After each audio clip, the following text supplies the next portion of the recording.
I never thought a few words typed by a stranger could cut so deep, or that they'd lead me to rediscover grace in the most unexpected way. My name's Emily Sanders, and this all started on a cold Tuesday morning in November. The kind of morning where the fog hangs low over the Blue Ridge Mountains, softening everything it touches. I was sitting in the corner booth of a small-town diner, nursing a lukewarm cup of coffee, scrolling through my phone when I saw it. A viral post about the rudest hotel manager in Asheville. That manager was me. The post had racked up thousands of shares overnight. A young woman, someone I barely remembered checking in, had written a dramatic, scathing review, calling me a heartless woman with no sense of decency. She'd spun a story that made me out to be some sort of villain. The irony, I wasn't just the manager. I owned the place. Quietly. An inheritance from my late husband, Mark. He'd built the Laurel Haven Inn before he died 3 years ago. A cozy mountain retreat where travelers came to rest, recharge, and, as he liked to say, breathe again. After Mark passed, I threw myself into running it. It wasn't about the money, it was about keeping his dream alive. But grief changes you. I became quieter, stricter, less patient. Maybe that's why her words hurt so much, because deep down, I feared they might hold some truth. I read the post again. "This woman humiliated me in front of my little boy," the young mother wrote. "We'd been driving for hours, exhausted, and she refused to help us, all because I was late checking in." I remembered her now. Tired eyes, messy bun, a toddler tugging at her sleeve. She'd arrived almost 2 hours past check-in, after the desk clerk had left. The night security guard called me at home, saying she was upset. I'd come down in my robe, hair unbrushed, and tried to explain policy. She begged, saying her car had broken down. But all I could think about was how I'd already been through a week of staff calling in sick, a burst pipe, and an angry guest the night before. I didn't have much compassion left in me that night. Still, I'd let her stay. I just hadn't smiled doing it. And apparently, that was enough to make me the internet's villain of the week. As I stared at the screen, the comments poured in.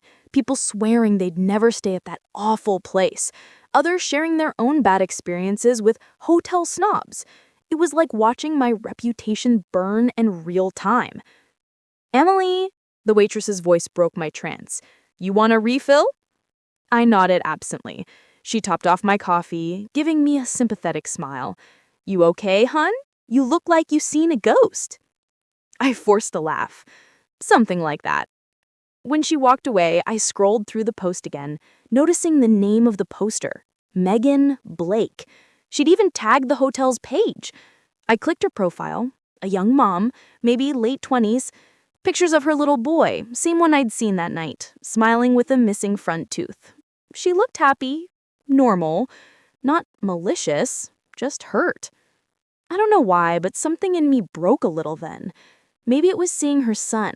Maybe it was remembering how Mark used to tell me I had the softest heart. I hadn't felt soft in a long time. By noon, my phone was blowing up. My assistant Kara texted, "We're getting cancellations. You need to see this, Em." I didn't respond. Instead, I paid my bill, left too big of a tip, and drove straight to the hotel. The Laurel Haven sat on a quiet hill overlooking town, all wood beams and twinkle lights, like something out of a postcard. Mark's touch was everywhere, from the hand-carved banisters to the smell of cedar and coffee in the lobby. As I walked in, the front desk clerk, Anna, looked up nervously. "Mrs. Sanders?" she began. "It's bad. People are leaving nasty reviews just because of that post, even folks who've never stayed here."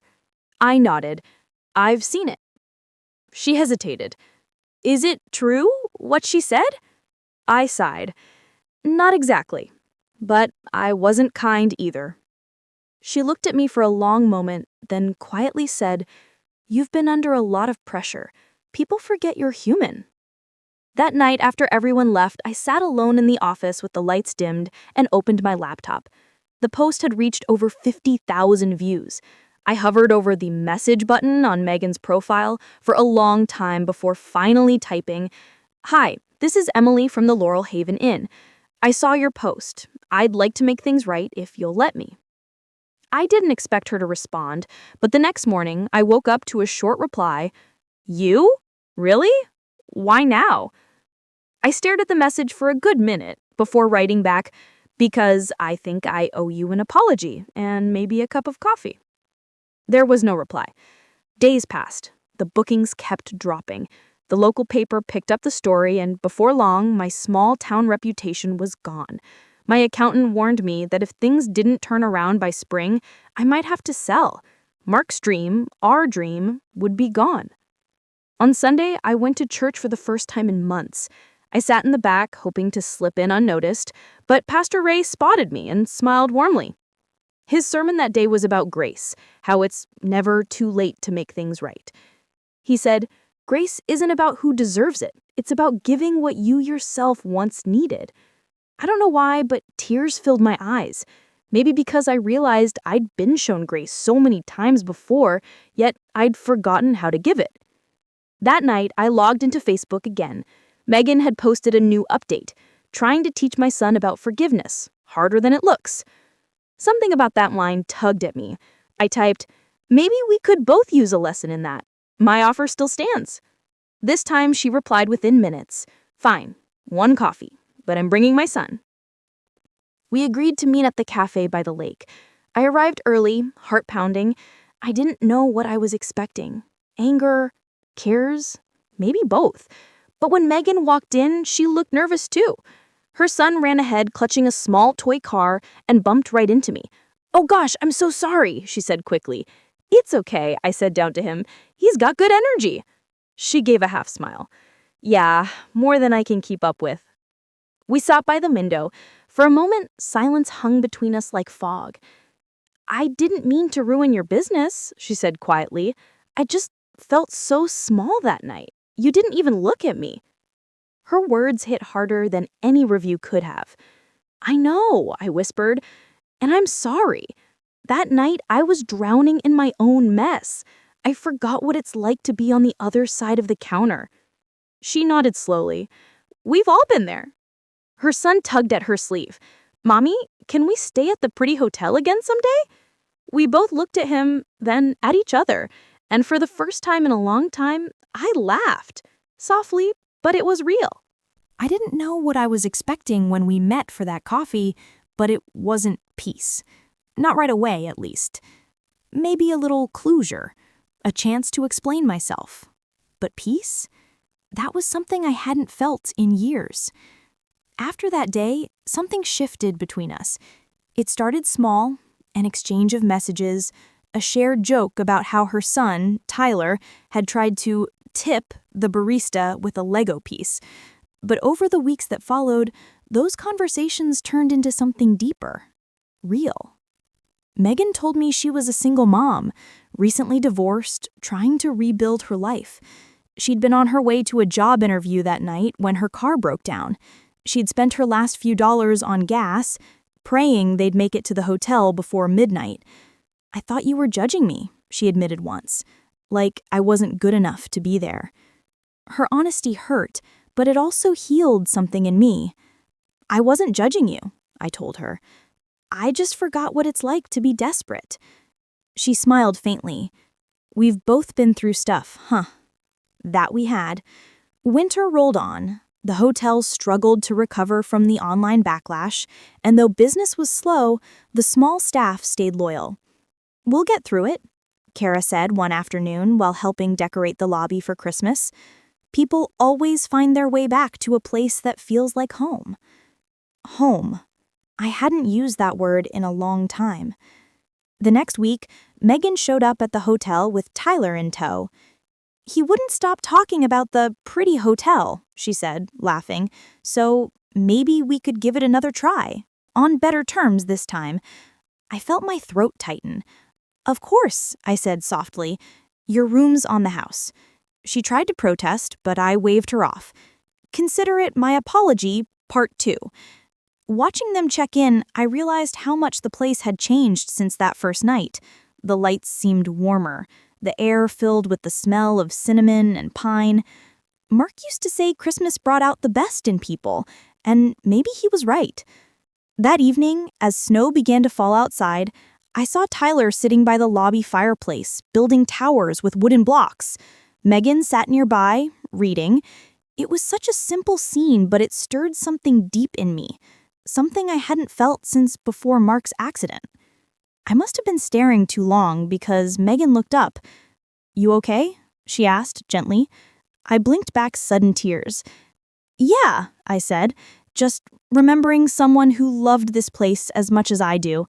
She smiled softly. "Your husband?" I nodded. "He passed away 3 years ago. Car accident. He was the heart of this hotel. I've just been trying to keep it beating." "I'm so sorry," she said quietly. "No wonder you looked so closed off that night." I gave a small laugh. "Grief has a way of freezing everything. Your smile, your patience, even your kindness." She closed her book, eyes glistening. "I get that. Divorce feels a little like a death, too. You lose the picture you thought your life would be." For a long moment, we sat in silence, both of us lost in our own broken pieces.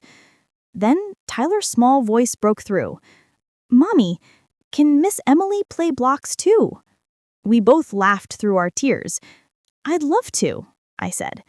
So there I was, sitting cross-legged on the rug, helping a 5-year-old build a tower while his mom watched with a soft, knowing smile. And in that moment, I realized I wasn't just rebuilding a hotel, I was rebuilding myself. Over the next few weeks, Megan and Tyler became regulars. Sometimes they came by just for hot chocolate. Other times, Megan helped reorganize the front desk system. She had a background in hospitality, it turned out. She used to manage events before the divorce, she said once, shrugging. "Guess I've got a thing for chaos." "You'd fit right in here," I joked, but I meant it. In January, business was still slow. The post lingered online, a ghost I couldn't quite bury. But then, one afternoon, Megan messaged me a screenshot. She wrote, "Look what I just posted." It was a new Facebook post this time, from her. I met the woman I once called heartless. Turns out she has more heart than I gave her credit for.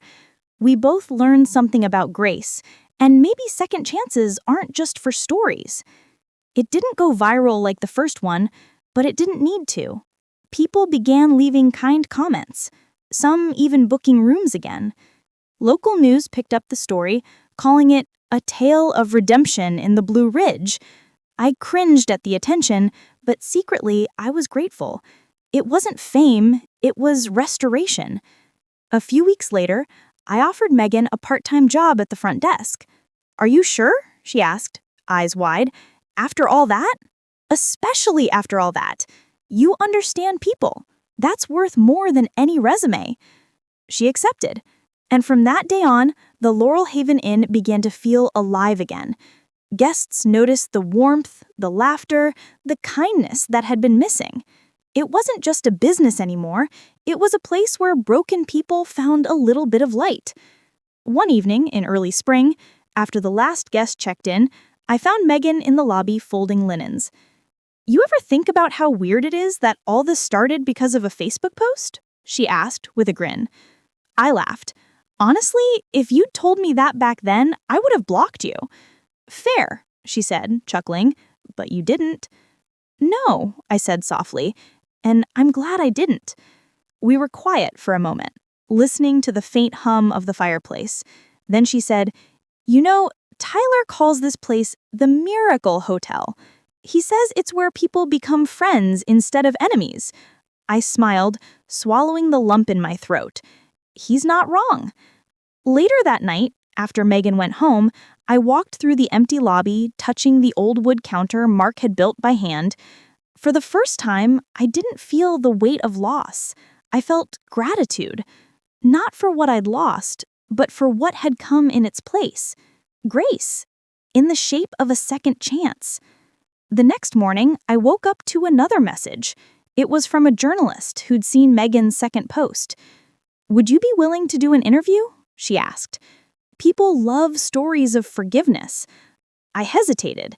I wasn't sure I wanted to reopen old wounds, but something in me whispered that maybe someone out there needed to hear it, not for fame, but for hope. So I agreed. A week later, Megan and I sat side by side in front of a small camera crew in the lobby. The reporter asked us about that night, about the post, about how things had changed. I spoke honestly about grief, pride, and learning to listen again. Megan talked about forgiveness and how sometimes the people we misjudge end up showing us the most grace. When the interview aired, the response was overwhelming. Messages poured in, people saying the story gave them courage to make amends, to apologize, to forgive. And I realized something. What started as humiliation had turned into healing. God has a strange way of using the things meant to break us to rebuild us into something stronger. That night, as the sun set behind the mountains, I stood on the porch of the hotel watching the sky turn gold. I whispered a quiet thank you to Mark, to Megan, and to the one who never stopped writing my story even when I thought it was over. But life wasn't done teaching me yet, because a few months later, something happened that would test everything I thought I'd learned. It started with a phone call, one that sent my heart right back into the pit of my stomach. It was a Thursday morning in May. The inn was finally full again, the gardens blooming, laughter echoing in the hallways. Things were good. Better than good, actually.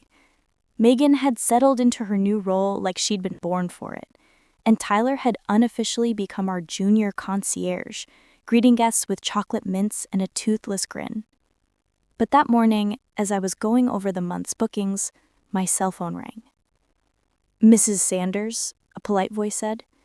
"This is Detective Rollins with the Asheville Police Department. I'm calling regarding a woman named Megan Blake." My stomach dropped. "What about her?"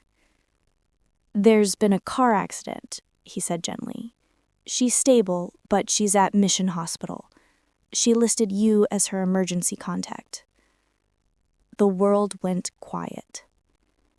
I don't even remember the drive there, just the rain on the windshield and the constant replay of that night she'd arrived late at my hotel, how I had almost turned her away, how close I had come to missing this friendship that had become so important to me. When I reached the hospital, I found her in a small room, pale but awake. Tyler was at a friend's house, thank God. She smiled weakly when she saw me. "Guess I gave you another scare, huh?" I exhaled, shaky. "I could say that." She said I might have a concussion. "Some guy ran a red light," she murmured. "But I'll be okay." I sat beside her, taking her hand. "You scared me half to death." "Not my plan," she said softly, then added, "But can you do me a favor? Anything. Make sure Tyler doesn't worry. Tell him I'm fine, and if something ever happens to me, promise you'll look out for him. You're the only one I trust."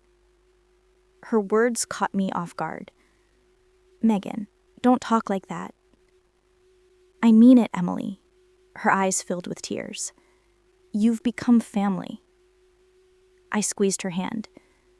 "You too, but nothing's going to happen, okay? You just rest." For the next few days, I visited her every afternoon. We talked about everything and nothing. Her dreams, her fears, even about maybe going back to school someday. I didn't tell her, but I'd already been thinking about promoting her to assistant manager once she recovered. By the end of the week, she was well enough to go home. I drove her there myself, helping her settle in. Tyler ran out to greet her, arms wide open, crying, "Mommy, you're home!" That night, as I tucked him into bed, he whispered, "Miss Emily, can we pray for Mommy to get better fast?" I nodded. "We sure can." His small voice filled the room. "God, please make Mommy strong again, and thank you for Miss Emily, who helps us." Tears stung my eyes. "Amen," when I whispered when he finished. For a while, life went back to normal, or at least it seemed that way. Megan returned to work part-time, smiling through the lingering headaches. but I could tell something was different. She tired easily, sometimes staring off as if lost in thought. One night, after the last guest had gone upstairs, I found her sitting alone in the lobby, holding one of Mark's old journals, the one I kept on the shelf behind the front desk. "Did you ever read these?" she asked. "Once," I said softly, "after he passed." "Why?" She smiled sadly. "He wrote about you, how proud he was of what you'd built together. He said your kindness was your greatest strength." I swallowed hard. "It used to be. It still is," she said. "You just had to remember." We sat there in silence, the fireplace crackling softly. I thought about how far we'd both come, from strangers who hurt each other to something closer than sisters. Maybe that's why what happened next felt like such a betrayal. About 2 weeks later, a guest at the inn called the front desk to complain about overcharges on their bill. When I looked into it, I noticed a few small financial discrepancies. Refunds issued, payments rerouted. Nothing huge, but enough to raise questions. When I checked the records, Megan's name was on them. I felt my heart sink. It didn't make sense. I wanted to believe it was an error, a glitch, maybe? But the more I dug, the clearer it became. Someone had been quietly skimming small amounts from guest payments. Not much, just enough to go unnoticed. That night, after closing, I called her into the office. She looked tired, like she already knew what was coming. "You found it, didn't you?" I hesitated. "Found what?" "The money," she whispered. "I was going to tell you." "Megan," my voice cracked. "Why?" She covered her face with her hands. "I didn't mean to. After the accident, the medical bills piled up. Insurance didn't cover everything. I told myself I'd pay it back as soon as I could." My chest tightened. "Why didn't you just tell me? You know I would have helped." "I was ashamed," she said. "After everything you did for me, I couldn't ask for more." I leaned back, stunned. Betrayal mixed with sorrow until I couldn't tell which hurt more.